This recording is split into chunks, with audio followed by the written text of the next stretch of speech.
Hi అండి, welcome to వర్షమ్స్ kitchen.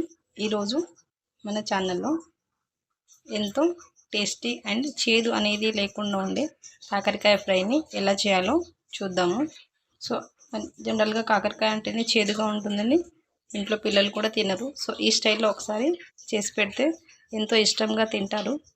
So ఒకసారి ఎలా చేయాలో చూద్దాము. కాకరకాయల్ని ఈ సైజులో కట్ చేసుకోవాలి. కట్ చేసుకొని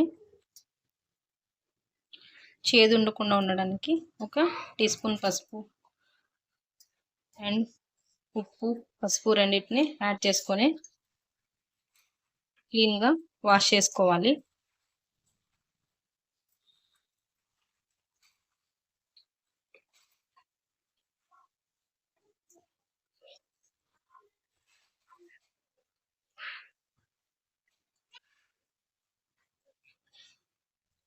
స్టఫింగ్ కోసం మిక్సర్ జార్లోకి ఒక half tea spoon salt,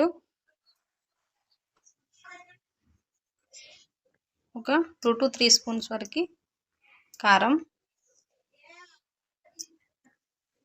1 tea spoon జీలకర్ర, కొన్ని వెల్లుల్లిని కూడా యాడ్ చేసుకొని కచ్చపచ్చగా దంచుకోవాలి.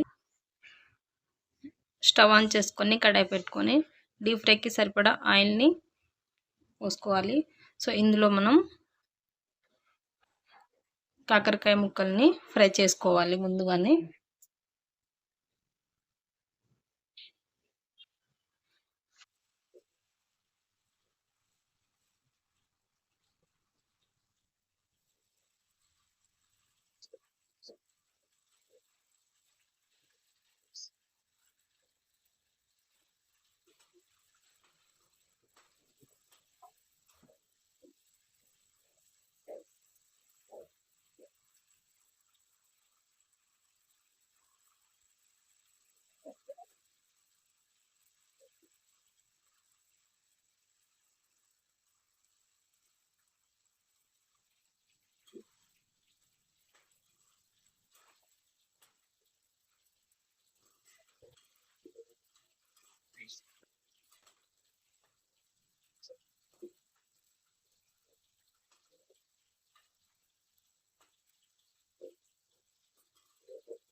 గోల్డెన్ బ్రౌన్ కలర్లో వచ్చేంత వరకు కొద్దిసేపు ఫ్రై చేసుకోవాలి.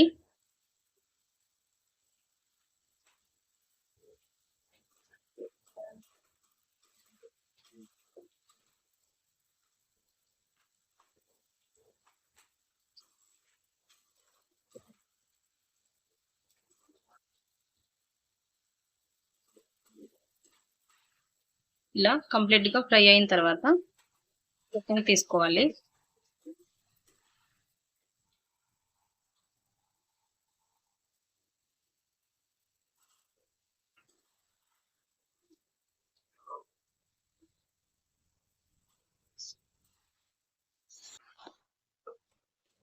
ఇలాగే మిగిలినవన్నీ కూడా ఫ్రై చేసుకోవాలి.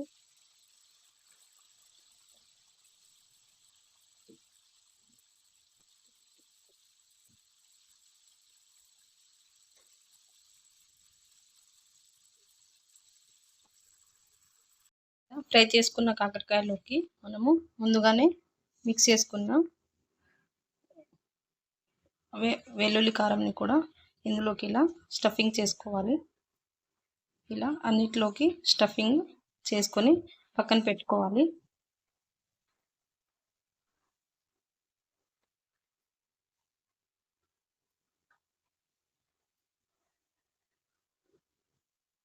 ఇలా చూసారు కదా, ఇలా అంతా స్టఫింగ్ అయిపోయిన తర్వాత దీన్ని ఇప్పుడు మనం తాలింపు వేసుకోవాలి. స్టవ్ ఆన్ చేసుకొని కొద్దిగా ఆయిల్ని పోసుకోవాలి.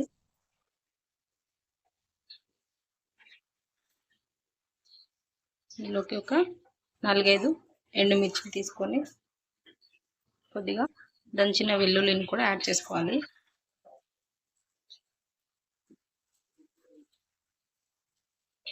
ఇప్పుడు ఇందులోకి ఒక టీ స్పూన్ వరకు తాలింపు దినుసులను కూడా యాడ్ చేసుకొని ఇదంతా ఫ్రై చేసుకోవాలి.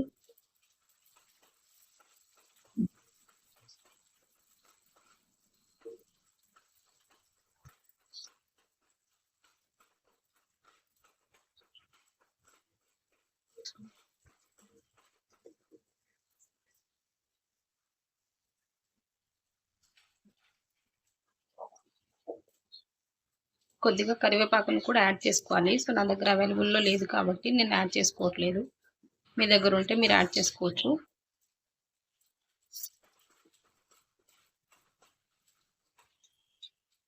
ఇప్పుడు ఇందులోకి మనం ముందుగానే స్టఫింగ్ చేసి పెట్టుకున్న కాకరకాయను కూడా వేసి కొద్దిసేపు ఫ్రై చేసుకోవాలి.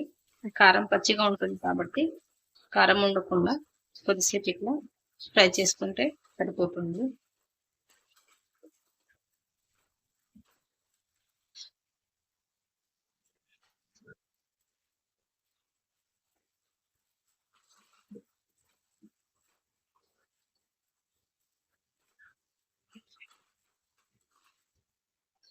సో చూసారు కదా, కాకరకాయ ఫ్రై రెడీ అయిపోయింది. సో మీరు కూడా ఒకసారి ఇలా ట్రై చేసి మీకు ఎలా కుదిరిందో మాకు కామెంట్ చేయండి. ఇలాంటి మరెన్నో వీడియోస్ కోసం మా ఛానల్ని సబ్స్క్రైబ్ చేసుకోండి. Thank you for watching.